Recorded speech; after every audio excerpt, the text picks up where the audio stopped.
So hello guys, once again welcome to your YouTube channel. तो आज का जो टॉपिक रहने वाला है, जो कि बहुत ही प्रेवेलेंट है हमारी हिंदी स्पीकिंग बेल्ट में, जो नॉर्थ इंडियन बेल्ट है, स्पेशली अनएम्प्लॉयमेंट और क्रेज़ फॉर गवर्नमेंट जॉब्स, है ना। तो इसके बारे में बात करना मैंने बहुत ज़रूरी समझा, क्योंकि ये चीज़ जो नॉर्थ इंडिया और जो हिंदी स्पीकिंग बेल्ट है, जो स्टेट्स हैं, इनके अंदर बहुत ज़्यादा है कि इनके यूथ को ये दिमाग में बैठा दिया गया है कि नौकरी का मतलब सिर्फ सरकारी नौकरी होता है, और बिजनेस के बारे में तो खैर ये बिल्कुल भी अलाइंड होते ही नहीं है। तो आज इस टॉपिक के बारे में बात करते हैं, ठीक है। तो सबसे पहले बात करते हैं अनएम्प्लॉयमेंट की। अनएम्प्लॉयमेंट इतनी ज़्यादा है हमारे देश में, उसकी वजह मेनली ये है कि बड़ी नौकरी के लिए तैयारी करते हैं जो थोड़े से अबव एवरेज कैंडिडेट्स होते हैं, बड़ी उन्हें मिलती नहीं है, छोटी भी वो करना नहीं चाहते, तो घर बैठे रहते हैं, ठीक है। और एक चीज़ और है जो इनके दिमाग में बैठा दी गई है यूथ के, हिंदी स्पीकिंग बेल्ट के, कि नौकरी का मतलब सिर्फ सरकारी होता है।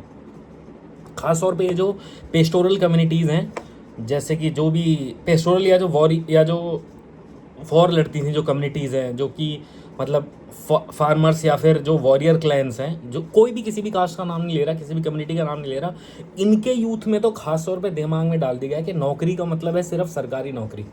और समाज इस चीज़ को बहुत ज़्यादा ग्लोरीफाई भी करता है कि सरकारी नौकरी लग गई, अब बढ़िया शादी हो जाएगी, बढ़िया जो भी है, जो समाज के जो कस्टम्स हैं। तो उस वजह से नुकसान क्या हो रहा है, पीएचडी जिन लड़कों ने कर रखी है वो एमटीएस के पेपर में बैठ रहे हैं। अब एमटीएस क्या होता है, एमटीएस के लिए एजुकेशनल क्वालिफिकेशन चाहिए 10th पास। पीएचडी तो चलो रेयर है, बट एमएससी कर रखे जो कैंडिडेट्स हैं वो ऐसे ही एमएससी हैं, तो उन्हें सब्जेक्ट की नॉलेज तो है नहीं, अपने जिस भी सब्जेक्ट में उन्होंने एमएससी कर रखी है, बस डिग्री हासिल कर रखी है, और उन्हें कहीं जब लग नहीं पाते तो एमटीएस के उसमें बैठते हैं। वो जो स्टेट लेवल के एमटीएस एग्जाम होते हैं उनमें एज कैप अपर होता है। तो प्रॉब्लम कहाँ लाई कर रही है, प्रॉब्लम लाई यहाँ कर रही है, अनएम्प्लॉयमेंट नहीं है हमारे देश में। हमारे देश में स्किलफुल बंदों की कमी है। The game is to become employable. Employment बहुत है, जिसको काम आता है ना। लोग कहते हैं बीटेक करके नौकरी नहीं लगती आजकल, बीटेक करके भी आजकल नौकरी लग रही है, और बीए करके भी लोग नौकरी लग रहे हैं, बढ़िया बढ़िया पैकेज कमा रहे हैं प्राइवेट में भी, जो कि उनके पास स्किल है, उनके पास नॉलेज है, अपने जो भी उन्होंने डिग्री या प्रोफेशनल या नॉन प्रोफेशनल डिग्री हासिल करी है उसके बारे में उनके पास स्किल्स है। तो जिसके पास स्किल्स हैं वो अनएम्प्लॉयड नहीं है। हाँ, जिसके पास स्किल्स हैं वो फिर भी अनएम्प्लॉयड एक तरीके से रह सकता है, अगर उसके दिमाग में बैठा दिया जाए कि जो कुछ है वो सरकारी नौकरी है, सरकारी नौकरी के अलावा और कुछ नहीं है। 4 साल तो मेरे को ही हो गए सरकारी नौकरी में, ठीक है। ये जो सीजीएल के थ्रू जो जॉब जाती है, पोस्टल असिस्टेंट, उसके अंदर तो मेरे को पता है क्या होता है सरकारी नौकरी में। खासकर हरियाणा और वेस्टर्न यूपी और राजस्थान में तो बहुत ज़्यादा ही दिमाग में बैठा दिया गया है कि जिन लड़कों की सरकारी नौकरी नहीं लग रही है वो यूजलेस हैं। और खासतौर पर जो पेस्टोरल कम्युनिटीज़ हैं, जैसा कि मैंने कहा, उसकी वजह पता है क्या है। पेस्टोरल और जो वॉरियर कम्युनिटीज़ हैं जो कि वॉर लड़ती थी, क्योंकि उनका बिजनेस ओरिएंटेड दिमाग तो होता नहीं है। जो पेस्टोरल और जो पशुपालन और जो युद्ध लड़ने जाते थे, उनका दिमाग तो बिजनेस ओरिएंटेड तो होता नहीं है। उनका दिमाग होता है कि किसी भी तरीके से जॉब सिक्योरिटी मिल जाए। जॉब सिक्योरिटी किसे चाहिए, जिसके पास स्किल्स नहीं है। और आयरनी ये है कि जिसके पास स्किल्स नहीं है आज की डेट में वो गवर्नमेंट जॉब लग नहीं सकता। तो यहाँ सारा प्रॉब्लम लाई कर रहा है। जितने भी हरियाणा में जो जब से रोहतक सोनीपत साइड जब से ज़मीनें कम हुई हैं, वहाँ के लोग बाग जो सरकारी नौकरी की तरफ भाग रहे हैं, जो वहाँ के यूथ है, वो इस वजह से भाग रहे हैं क्योंकि उनके दिमाग में बैठा दिया गया है कि जॉब सिक्योरिटी है। मैं एक बात बताता हूँ, मैंने प्राइवेट में भी काम किया है, नौकरी से कोई किसी को निकालता ही नहीं है, अनलेस अनटिल आप बिल्कुल ही लाला कंपनी हो, या फिर किसी अच्छी कंपनी में आपने ये कह दिया कि आपने मेरे को रिक्रूट किया, या किसी को भी, और मैं काम करना ही नहीं चाहता, गलत बंदा रिक्रूट कर लिया।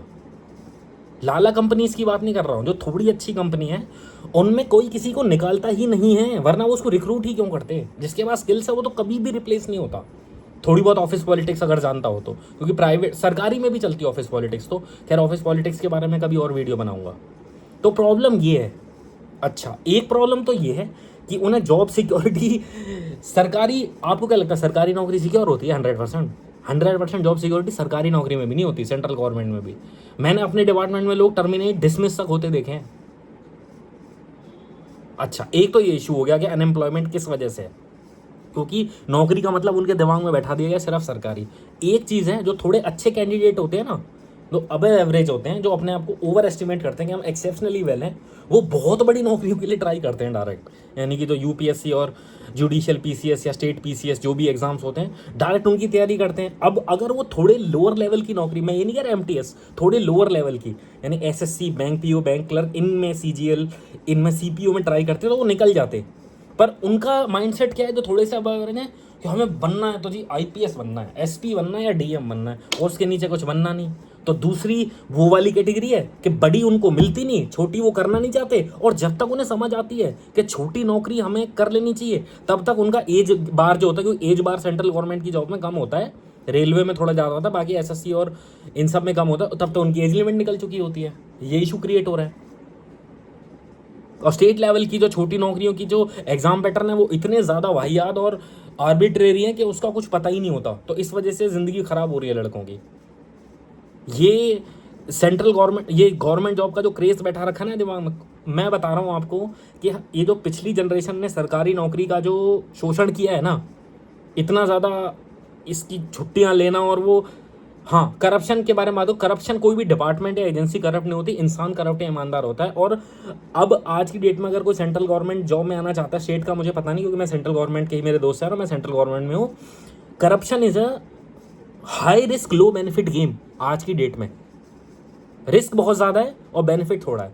अगर आपको 1 लाख रुपए भी रिश्वत कमानी है ना, डिपार्टमेंट, मैंने फिर कहा कोई भी डिपार्टमेंट करप्ट नहीं होता, इंसान करप्ट है। जैसे कोई एक इमेज लेते हैं किसी भी डिपार्टमेंट की, जैसे कुछ लोगों को लगता है कि सेंट्रल एक्साइज एक करप्ट डिपार्टमेंट है, तो उसको लेते हैं। आज की डेट में सेंट्रल एक्साइज के इंस्पेक्टर को भी अगर 1 लाख रुपए कमाने हैं ना ऊपर के, 1 महीने के अंदर, पूरे विंग की, जो ऑफिस का विंग है, उसकी नज़रों में आ जाएगा वो। और वहां पहुंचने के लिए कितनी मेहनत उसने की होगी, 5-6 साल या 3-4 साल, या जो भी, अगर इसका 10-12 का बैकग्राउंड अच्छा रहा होगा तो 1-2 साल तैयारी करके वो लगा होगा। तो वो हाई रिस्क लो बेनिफिट गेम है।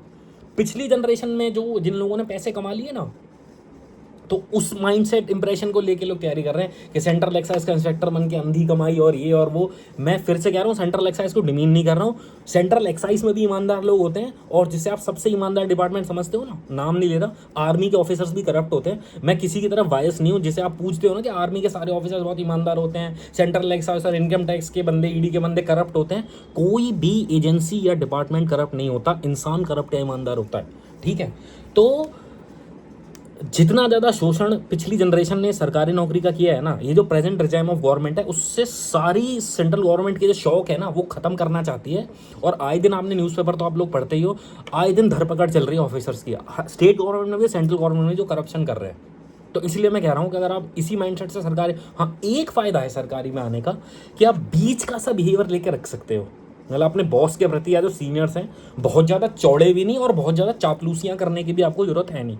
प्राइवेट में क्या होता है, हाँ, जो थोड़ी लाला कंपनियां होती हैं, वहाँ पे काम अच्छा भी आता हो तब भी चापलूसियाँ करनी होती हैं, क्योंकि वहाँ पे ऑफिस पॉलिटिक्स वर्क करती है। प्रमोशंस वहाँ पे स्किल के साथ नहीं होते, स्किल के साथ होते हैं अगर बहुत अच्छी कंपनी हो, वहाँ पे भी ऑफिस पॉलिटिक्स होती है, चापलूसियाँ चाहिए होते हैं। एक फ़ायदा है सरकारी नौकरी का, जो कि प्रैक्टिकली है, कि आप बीच का सा बिहेवियर, बहुत ज़्यादा चौड़े होके भी नहीं और बहुत ज़्यादा आपको चापलूसियाँ करने के, हाँ, कुछ लोग सरकारी में भी चापलूसियाँ करते हैं, तो उसके बारे में मैं क्या कमेंट करूं, वो तो उनके घर के बैकग्राउंड और उनकी घर की जो, उनके जो उनको संस्कार देंगे वो दिखाता है, या जो भी उनके कस्टम्स है वो दिखाता है। सरकारी में भी लोग करते हैं चापलूसियाँ, ठीक है।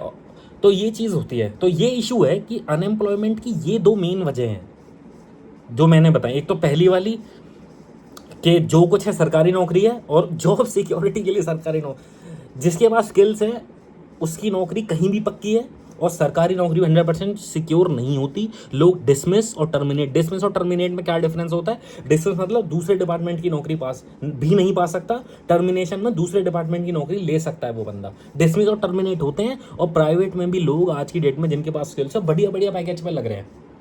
सरकारी नौकरी, हाँ, और दूसरा जो मैंने वजह बताई कि बड़ी नौकरी उन्हें मिलेगी नहीं, छोटी वो करेंगे नहीं। जब तक छोटी का दिमाग आएगा तब तक एज लिमिट निकल चुकी होगी। इस वजह से हिंदी स्पीकिंग बेल्ट, ये जो हरियाणा, वेस्टर्न यूपी या पूरा ही यूपी और राजस्थान और मध्य प्रदेश, जितने भी यहाँ जो सरकारी नौकरी का क्रेज़ ज़्यादा है, इस वजह से लड़के अनएम्प्लॉयड घूम रहे हैं। तो बेहद ही सीरियस इशू है ये, ठीक है। तो ये इस टॉपिक के बारे में मेरी राय है। आप इसको इस टॉपिक के बारे में क्या लगता है इस वीडियो के नीचे प्लीज़ कमेंट करें। और अगर ये आपको वीडियो अच्छा लगा तो please like share and subscribe royal mastermind channel. दिशान Pratap Singh signing out. जय हिंद।